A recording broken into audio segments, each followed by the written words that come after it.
Untuk tanam kunyit, dia agak suka sikit. Kalau boleh,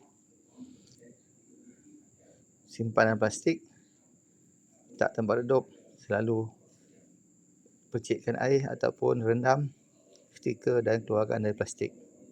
Dia tumbuh macam tu macam ni, baru boleh pindahkan ke tapak semaian. Ini dia. Pastikan tunah dia menghala ke atas.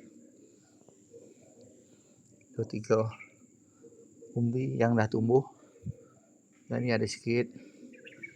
Yang ni tak nampak lagi. Yang ni ada sikit. Dan tutup dengan tanah.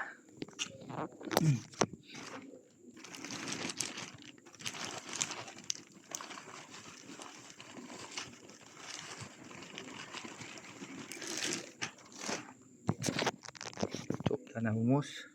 Ratakan, siram. Biarkan dia akan tumbuh. Okey.